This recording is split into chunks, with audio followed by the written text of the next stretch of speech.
Diamondvale. Shattered Memories. By Eric Hoover.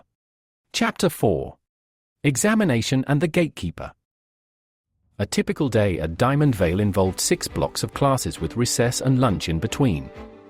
The classes are spread out between history theory, geodestone technology, combat training, geodestone experimentation, endurance training, and mathematics. A student must show proficiency at their rank in these classes before being considered for the next level. Today was a special day, as most classes were cancelled to host an extraordinary event. Within the Ruby class, Professor Sam was preparing her students to head over to the stadium, but there were a couple of other things happening on the agenda. First on the list was a new student that would be joining the Ruby class. The student introduced himself as Willingham. Many of the other students in the class acknowledged his presence by waving, but they had their minds preoccupied about today's exciting event. Sensing most of the students wouldn't be open to helping the new student out, Professor Sam brought Willingham to her most trusted pupil, Netanya. Netanya was skeptical of the idea, but Professor Sam jumped to the next item on the list. She announced that they will be receiving a class pet.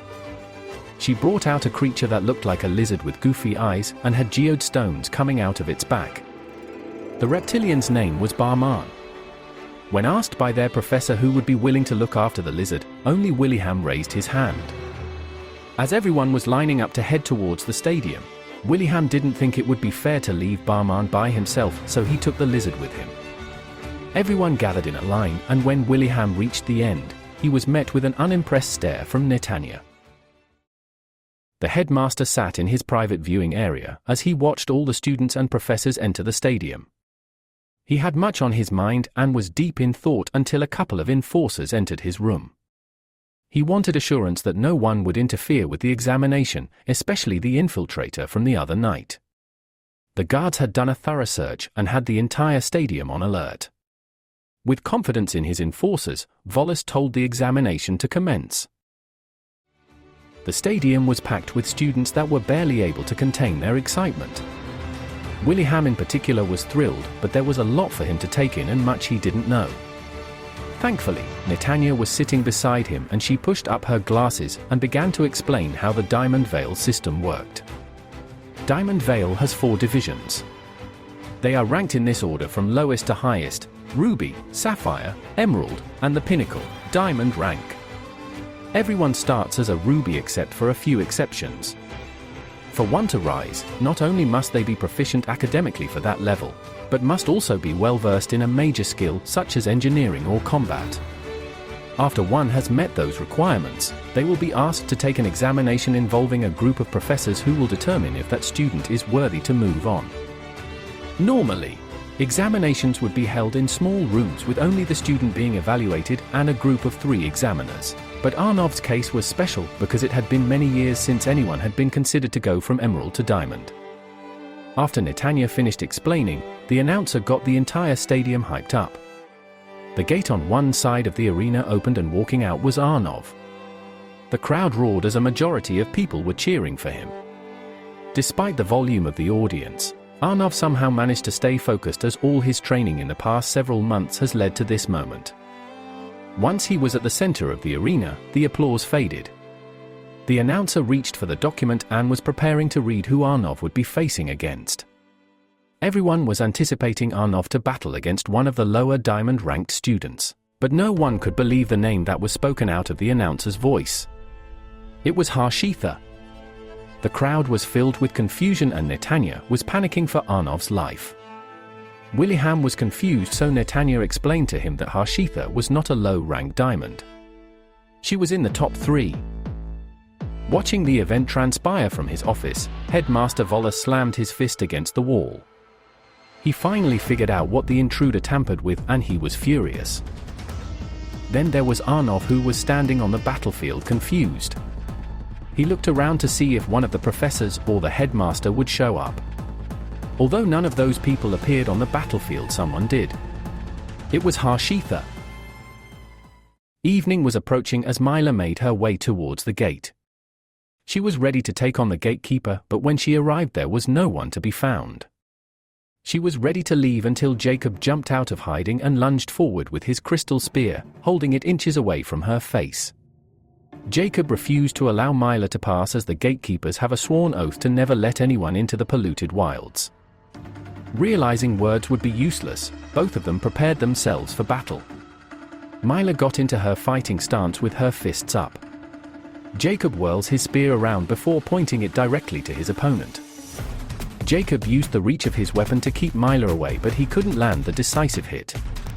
Myla was dodging and looking for an opportunity to get close, but Jacob kept his spacing well. Fatigue was starting to set in for both fighters, so they took a moment to catch their breath. Myla then rushed in and swung her kicks towards Jacob's chest. However, he reacted by swiping her aside with the shaft of his spear. Myla then landed on the ground with Jacob's weapon pointed at her. Myla kicked the spear out of Jacob's hands. It flew into the air and landed out of reach from Jacob. Without a weapon, Myla went in with a double kick before landing a roundhouse to send Jacob against the ground. She thought the battle was over, but Jacob got back on his feet. He didn't expect Myla to give him such a hard time, and he gained a bit of respect for her. It was because of that he decided to share a bit about his story. A couple years ago, before he became a gate guard, Jacob had a younger brother who he took care of. Having no one else to look over them, the two were forced to work together. Though they didn't always agree with each other, they respected one another and found ways to make things work. One day, Jacob's brother got bored of nadir and wanted to explore the polluted wilds. Jacob was apprehensive, but he couldn't stand his brother's nagging, so he went along to keep his brother safe. The events that transpired next were forever entrenched in Jacob's mind. As he and his brother traversed into the wilds, they lost track of time and soon it became nightfall. That was when they heard a wailing sound before seeing a mysterious creature appear before their eyes. Jacob grabbed his brother's hand hoping they could escape together, but his brother slipped. Jacob tried to turn back, but it was too late. The monster had Jacob's brother in his clutches, and that was the last he ever saw of him as Jacob ran back to Nadir. From that day, Jacob chose to become a gatekeeper. Not wanting anyone to suffer the same fate as him and his brother, Jacob vowed that he would never let anyone wander into the polluted wilds as long as he stood guard. After hearing his story, Myla viewed Jacob from a different perspective. She attempted to speak with him, but she stopped when she noticed Jacob pulling a geode stone from his pocket. She also just realized that she was so focused on listening to Jacob's story that he had regained his spear. He slammed the geode stone against his spear, causing lightning to surge out from it. Myla was forced to keep her distance. She was waiting for an opportunity to strike, but Jacob was not leaving any opening. However, Myla's movement was decreasing and Jacob was inches away from having the spear make contact with her body. As the spear just missed, images of someone holding a lightning spear began to flash within her mind. They didn't last long and Myla was confused as to what she had seen.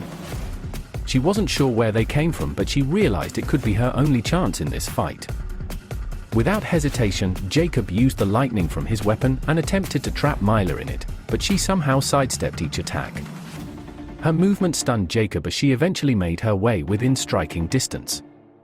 She focused all her energy on her legs, and she aimed her kick at his head to end the match.